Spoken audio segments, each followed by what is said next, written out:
KTBC Television News now presents a special program on today's mass murder in the capital city. Here is KTBC Television News Editor Neil Spells. Good evening. One of history's worst mass murders occurred here in Austin today. By official count tonight, 49 persons were hit by gunfire. There are 16 dead and 33 injured. It started last night when a man reportedly killed his wife and his mother. That same man apparently rounded up an arsenal and supplies this morning and then went to the observation deck of the University of Texas Tower. It was then that terror rained down from the tower.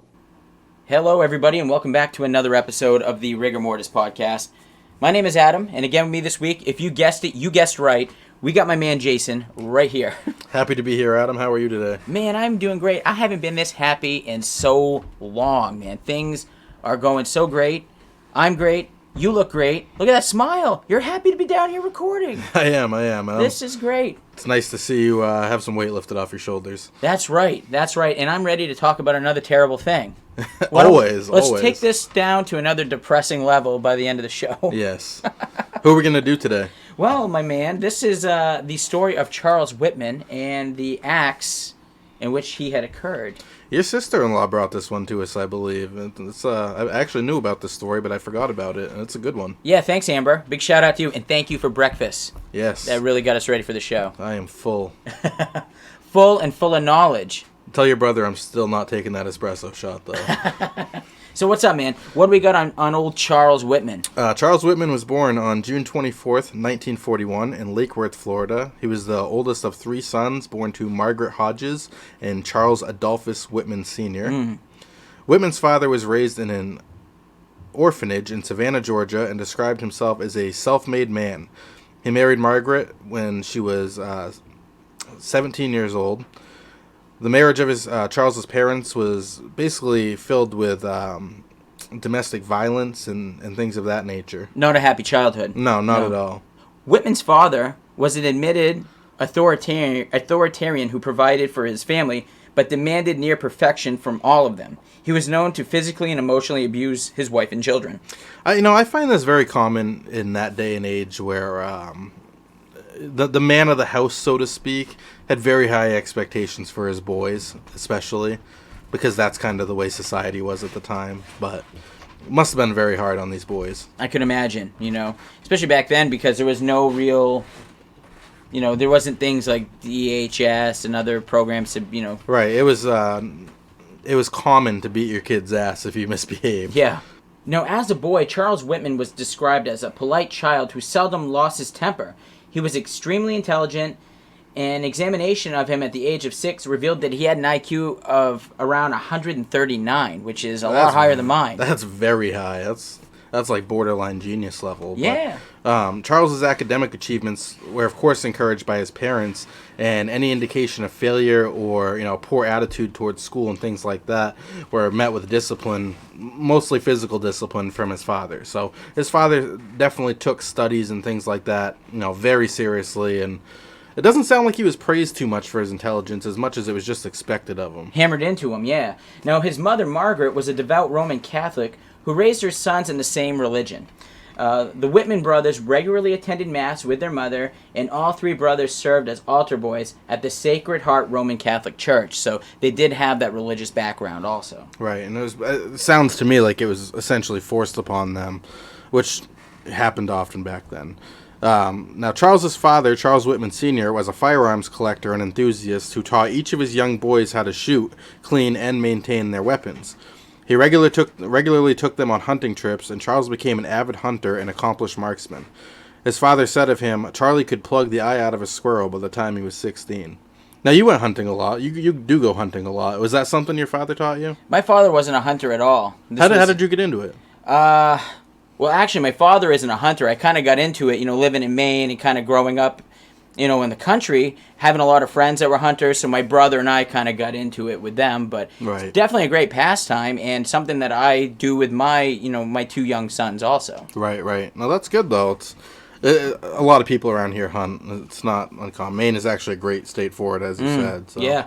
Charles joined the Boy Scouts at age 11, and he became an Eagle Scout at age 12 years and 3 months, which actually was reportedly the youngest of any Eagle Scout up to that time. Did you do Boy Scouts? I never did any of that. God, I did it, and I hated it. I hated it so bad. Now, Jason, at around the same time, he also began an extensive paper route, which was a pretty common thing for, young kids to do back in those days to make a couple extra bucks. But this was a pretty lengthy route because he was a very responsible, child. He did great in school, and he could take on the additional work. Yeah, I mean, at 12 years old, he's already an Eagle Scout. He actually starts becoming an accomplished pianist, and he has this paper route. So a very busy 12-year-old and a very smart, keeping up with his grades, things like that. Kind of kid anybody would want. Yeah, absolutely. Up until this point. Good point. Now, on September 1st of 1955, Charles Whitman entered St. Anne's High School in West Palm Beach, where he was regarded as a moderately popular student whose intelligence was noted by his teachers and peers. By the next month, he had saved enough money from his paper route to purchase a Harley-Davidson motorcycle, which he used on his route. Man, he must have been a chick magnet in high school, already having a Harley. Delivering papers from the back of a Harley. That's pretty intense. I like it, though. He should have changed his name to Guy McManus. Badass. Now, without telling his father beforehand, Whitman enlisted in the U.S. Marine Corps 1 month after his June 1959 graduation from high school, where he had graduated 7th in his class of 72 students. Do you know where you graduated in your class? I wasn't 7.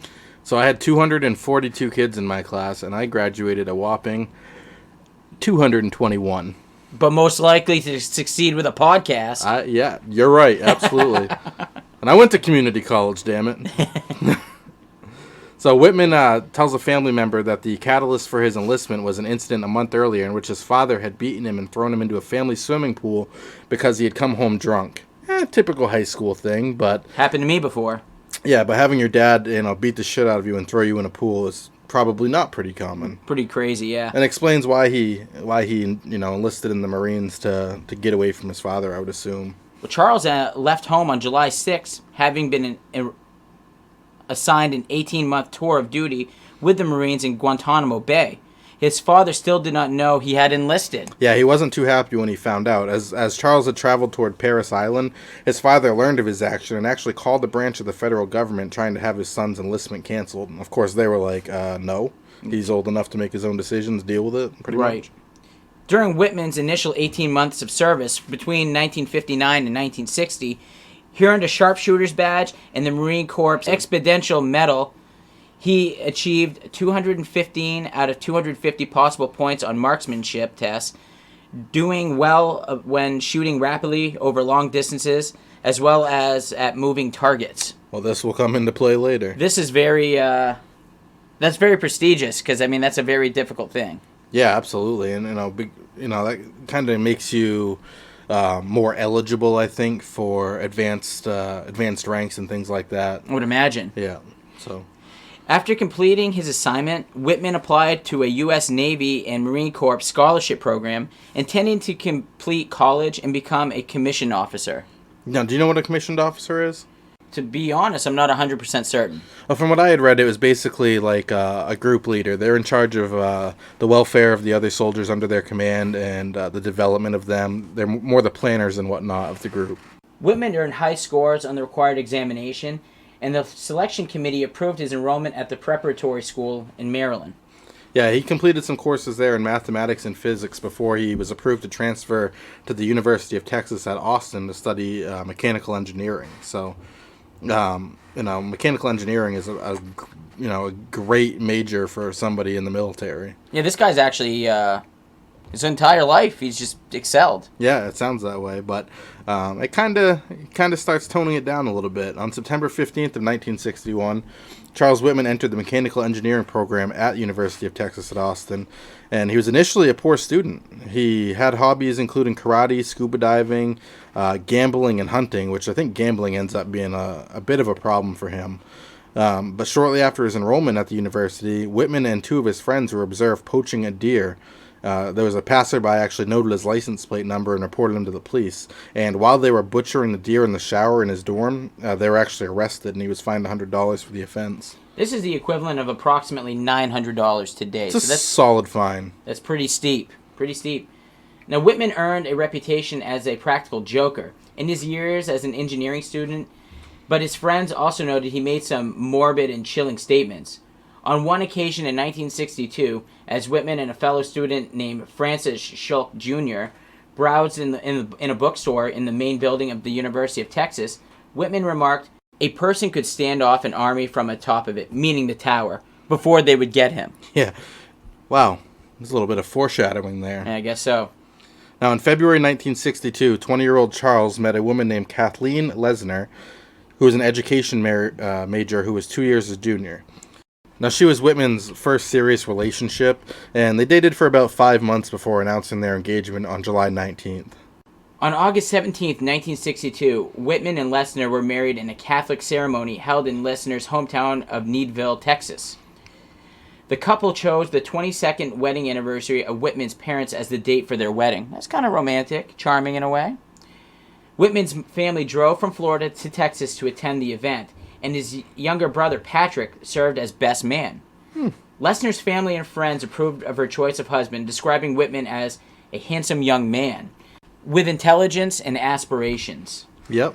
And although Whitman's grades improved somewhat during his second and third semesters, the Marines still considered them insufficient for continuation of his scholarship. So he was actually ordered back to active duty in February 1963 and went to, I'm going to butcher this, Camp Lejeune. Camp Lejeune in North Carolina for the remainder of his 5-year enlistment. So I would imagine that was disappointing for him. I mean, he's married in Texas with his wife, and they send him back to North Carolina saying he's not doing good enough. Yeah. I mean, that would be frustrating to me, I would think. And this is probably one of the first times in his life he's been told he wasn't doing good enough. Yeah, I would, yeah. I mean, other than maybe his father being a dick. Yeah. But Whitman hated that his college studies had ended, although he was automatically promoted to the rank of Lance Corporal. At Camp Lejeune, he was hospitalized for 4 days after single-handedly freeing another Marine by lifting a Jeep which had rolled over an embankment. That's pretty intense. Wow. Lifting a whole Jeep by himself. Must have been like a rush, you know what I mean? Just seeing something like that. And Adrenaline can make you do some crazy things. yeah. Despite his reputation as an amazing Marine, he continued to gamble.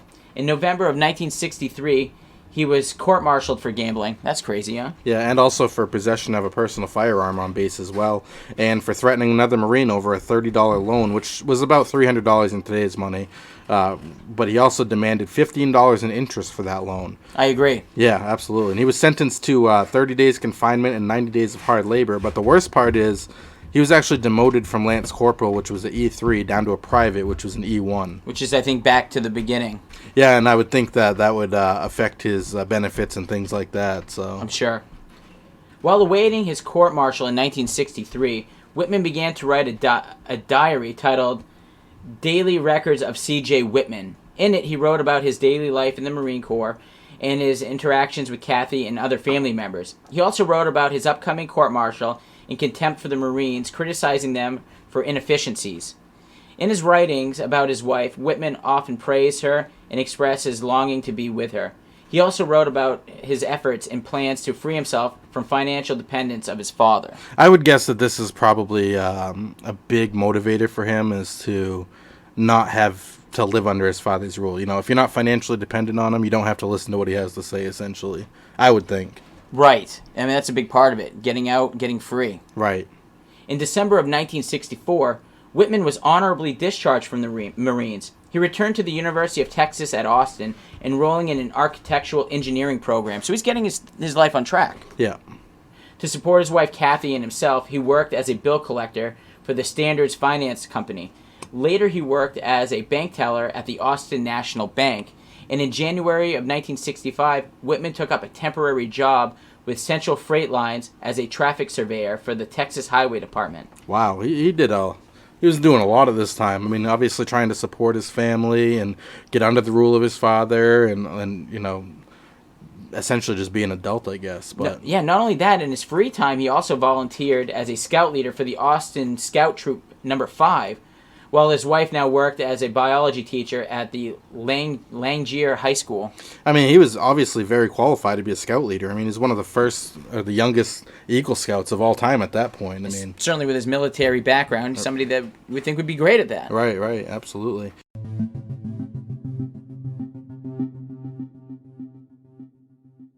Hey guys, we want to take a moment to tell you about this new exciting game that we've been playing called Best Fiends. Now, true crime is our passion, but even we need the occasional break. So when we need that mental palate cleanser, our go-to for a refresher is Best Fiends. Let me tell you what, I was super excited when they approached us in regards to sponsoring our podcast because I'd been playing Best Fiends for months.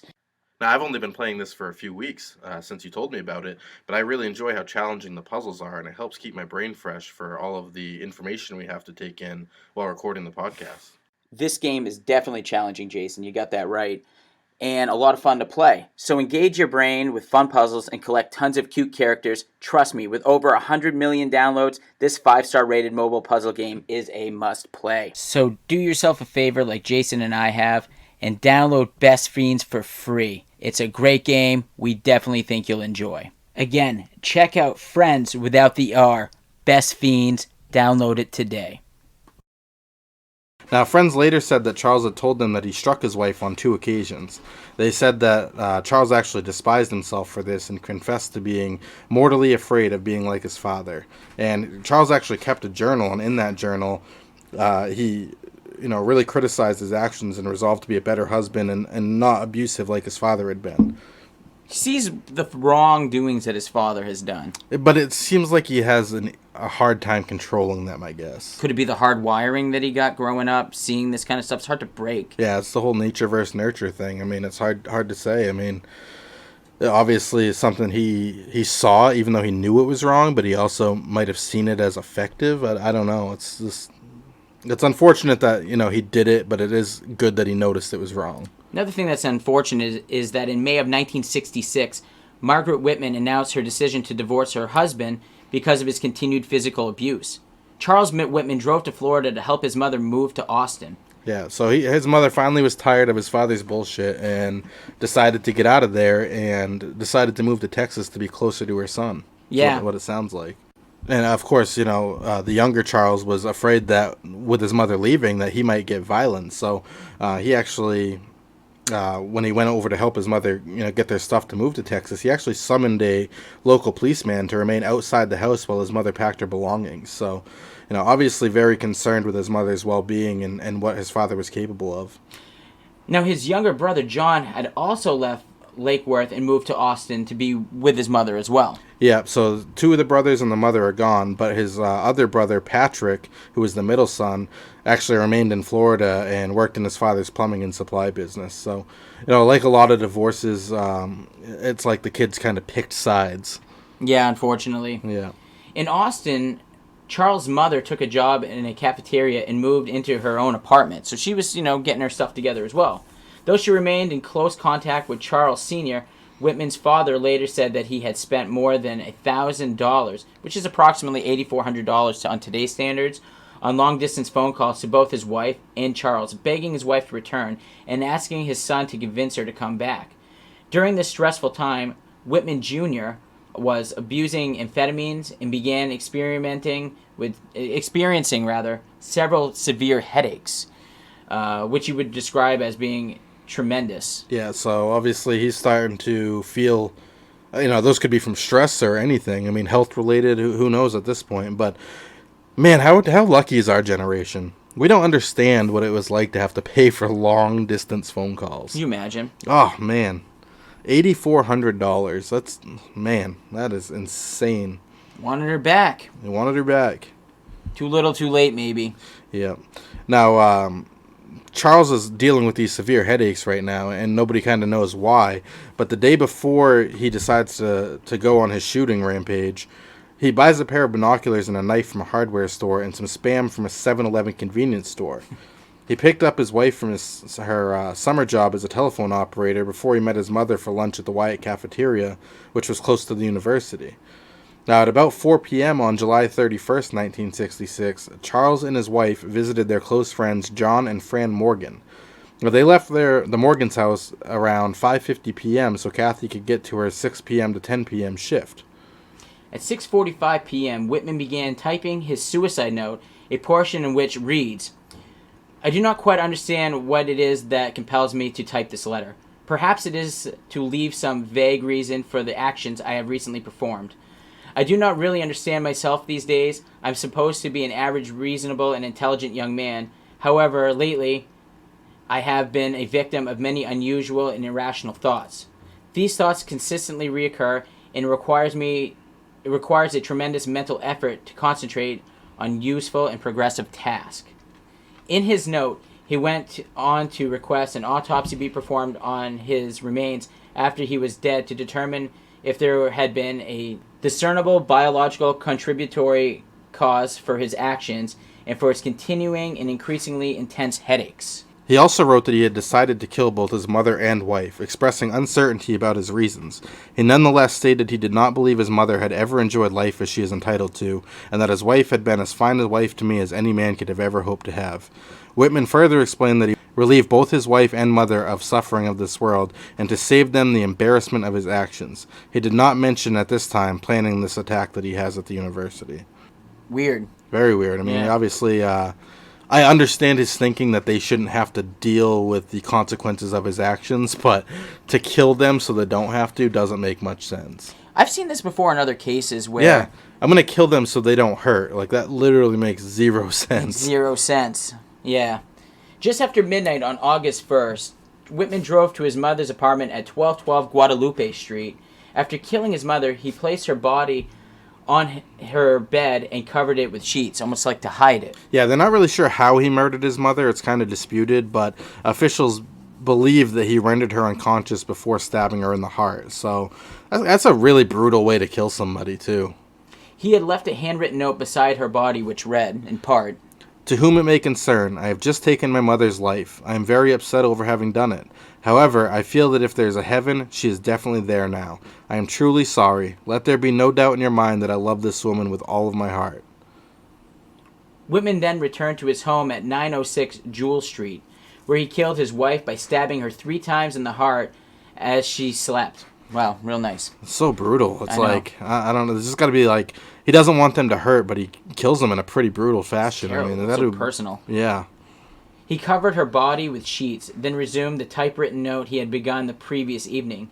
Using a ballpoint pen, he wrote on the side of the page, Friends interrupted. 8/1/66, Monday 3 a.m. Both dead. Whitman continued the note, finishing it by pen. I imagine it appears that I brutally killed both of my loved ones. I was only trying to do a quick, thorough job. If my life insurance policy is valid, please pay off my debts.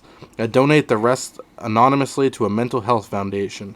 Maybe research can prevent further tragedies of this type. Give our dog to my in-laws. Tell them Kathy loves Scoochie very much. And if you can find it in yourselves to grant my last wish, please cremate me after an autopsy. He also left instructions in the rented home requesting that 2 rolls of camera film be developed and wrote personal notes to each of his brothers. I wonder what was on those camera rolls. I couldn't find anything about that, but I wonder if they're personal, pictures that maybe he wants his family to have, or what. It's kind of a weird thought to, after killing people and planning to kill many more, to just be like, by the way, make sure you develop this film for me. Definitely planning for after his death. Yeah. Yeah. Yeah.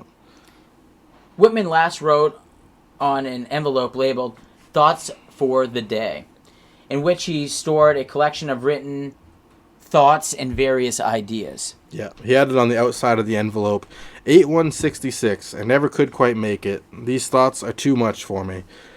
At 5:45 a.m. on August 1st, 1966, Charles phoned his wife's supervisor at Bell System to explain that Kathy was ill and unable to make it to work that day. He made a similar phone call to his mother's workplace 5 hours later. So I'm assuming his mother's shift was probably later, Yeah. so he probably called closer to when her shift happened. But nonetheless, just trying to cover his tracks and... Give himself as much time as possible. Right. It's weird, though. I've never had anybody call out of work for me. No, I wish I could because I hate lying about that. Yeah, I'm pretty good at it. My job's great. I just have to go on a computer and type in my information that I'm not going to be in and don't have to talk to anybody. Whitman's final journal entries were written in the past tense, suggesting that he had already killed his wife and mother. Right. So, obviously, at this point, I would say he's past the point of no return.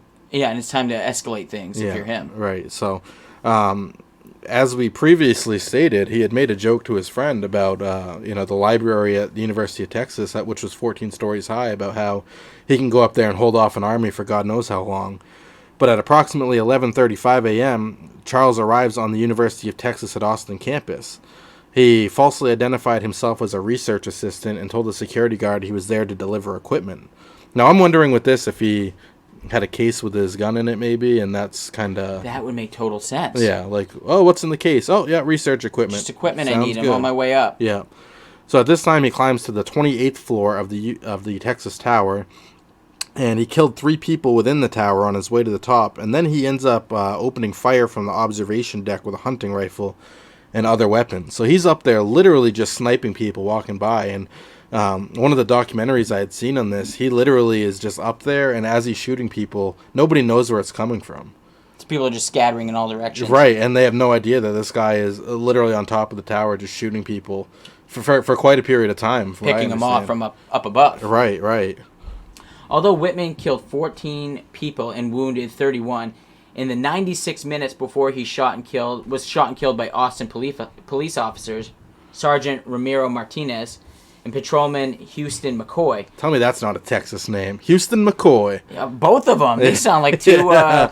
Those are 2 Texas cops if I've ever heard one. Yeah, so he was up there for 96 minutes during the shooting, and I think a large part of that was probably them trying to figure out where it's coming from. Where he was. And then these 2 heroic officers, when they realized, they raced to the top of the tower to stop Charles, and from what I had seen, they basically come around the corner and shoot him as he's still sniping. Like, he has no idea that they're coming. He was so transfixed on the events in which he was raining down onto the people on the campus that he didn't realize what was going on behind him. Right, right. And, of course, he had been dealing with these headaches and things like that, so they're wondering if this maybe could have some of the cause for it. And when they investigate the case, the officers found out that Charles had visited several university doctors in the year before the shootings, which they prescribed various different medications for him. And a lot of them, and back then, of course, there wasn't nearly the amount of mass shootings there is today. No. It was very uncommon back then, but it seems so often with the mass shootings that we deal with today that they're always on some kind of medication, and it doesn't work. And in this case here, Whitman had seen a minimum of 5 doctors between the fall and winter of 1965, so he is really trying to get help for his problems. Yeah, he even goes to a psychiatrist, which he didn't get a prescription from, and at some other time he was prescribed Valium by a doctor who recommended that he visit the campus psychiatrist. Whitman met with Maurice Heatley, the staff psychiatrist at the University of Texas Health Center on March 29th of 1966. Whitman referred to his visit with Heatley in his final suicide note, writing, "I talked with a doctor once for about 2 hours and tried to convey to him my fears that I felt overwhelmingly violent impulses. After one visit, I never saw the doctor again, and since then, I've been fighting my mental turmoil alone, in seemingly no avail." Things progressively got worse. This is tough, too, because, he knows that something's wrong, and he's trying to reach out to people to figure out why he's having these thoughts. And they can't come up with anything. I mean, it's just like, whenever something like this happens, we always ask, oh, how did this happen? Nobody saw it coming. Like, he himself saw this coming, and he's trying to tell people about it so he can get the help he needs, and they can't figure it out for him. If this would have happened, nowadays in 2020, I think he would have gotten the help. I'd like to think he would have gotten the help before this would have happened. Yeah, and you got to figure, too, back at this time, especially for men, it was very uncommon for them to go to psychiatrists and things like that. Because, you got to be a big burly man, and you got to handle these problems on your own. So he was pretty brave to try to get this figured out before something bad happened. Even still to this day, I keep being told I need to go see a psychiatrist. I don't think it's going to help you, buddy. Medicine and psychiatrists, crock of shit sometimes. Heatley's notes on the visit said, "This massive, muscular youth seemed to be oozing with hostility. That something seemed to be happening to him, and he didn't seem to be himself. He readily admits having overwhelmingly periods of hostility with a very minimum provocation. Repeated inquiries attempting to analyze his exact experiences were not too successful, with the exception of his vivid reference to thinking about going up to the tower with a deer rifle and start shooting people." So it was very specific even then. Right. I mean, you would think that they would have kind of... Nowadays, if somebody said, oh, boy, that tower looks like I could go up there and shoot people, first off, they'd probably have you committed. And second off, they'd be telling everybody in that tower to keep an eye on you and Oh, and, yeah. and things like that. And if you notice anything weird, call us, because somebody's kind of throwing some vibes out there. Although Whitman had been prescribed drugs and was in possession of dextrine at the time of his death, the toxicology was delayed because Whitman had been embalmed on August 1st.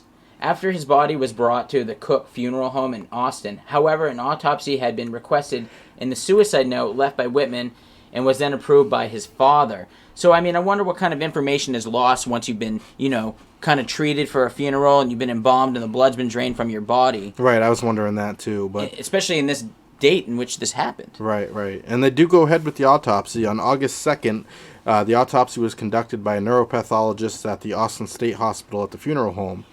The urine and blood were removed to test for traces of amphetamines and other substances.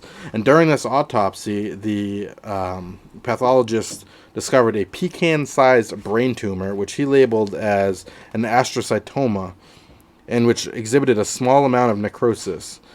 He concluded that the tumor had no effect on Whitman's actions, and these findings were later revised by the Conley Commission. Yeah, I was going to say, you have a brain tumor, that'll totally change things. Might explain the headaches. Yeah, it can. It definitely would explain the headaches, and depending on the region of the brain, it could have different effects on a person. Of course. Now, the Conley Commission was from Texas Governor John Conley, commissioned a task force to examine the autopsy findings and the material related to Charles's actions and motives. This commission was composed of neurosurgeons, psychiatrists, pathologists, psychologists, and the University of Texas Health Center directors. The commission's toxicology tests revealed nothing significant, and they examined the neuropathologist's autopsy and looked at the tumor, and they had stained specimens of it and Whitman's other brain tissue. Now, in addition to the remainder of the autopsy specimens available, they actually found out through a 3-hour hearing on August 5th that the autopsy was actually kind of an error, and they found out that this tumor did have aspects of it that could have affected him. So I think what we're getting at here, basically, to kind of put this into a nutshell, is that he grew up and had this extreme structure in his house that was brought on by his father. So he has this rigid ways, coupled with the fact that he was in the military, not just any military, he was in the U.S. Marines, which is probably the most structured branch of the military, of our military, and argumentatively probably in the entire world. Right. So he's got this strong structural background, coupled with the brain tumor. I can just almost see how this would happen. The brain tumor can totally change your way of thinking, can totally change your personality, can totally change who you are. Yeah, the Conley Commission actually theorized that tumor pressed against his amygdala. I don't know what that is, but they say it's a part of the brain related to anxiety and fight or flight responses. So obviously that can have a pretty significant impact on your way of thinking. Absolutely. Now, this is a little bit weird because you don't typically see the perpetrator and the victim having, joint funeral services, but a joint Catholic funeral service for Charles Whitman and his mother was held in Lake Worth, Florida on August 5th of 1966. What's weird to me about this is he actually gets buried with full military honors still. Yeah, right? That's kind of weird. You wouldn't think. I would think that they would.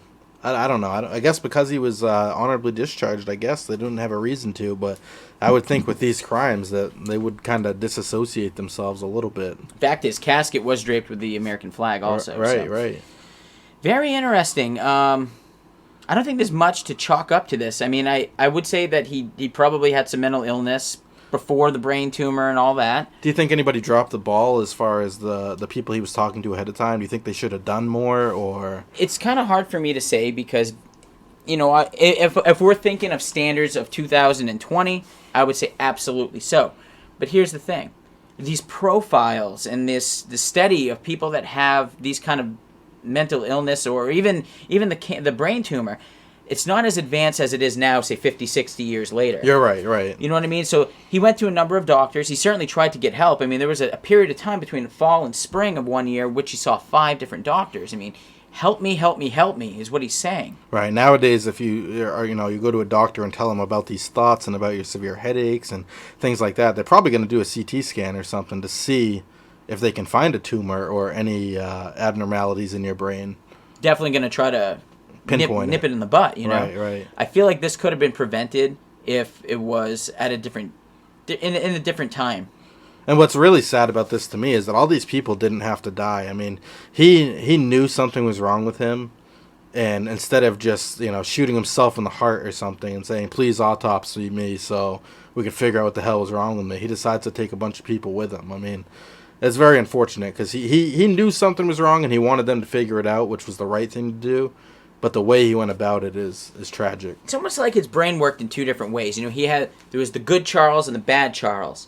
And it seemed like the good Charles was the one that was reaching out for help, that was writing in the diary, that was trying to figure things out.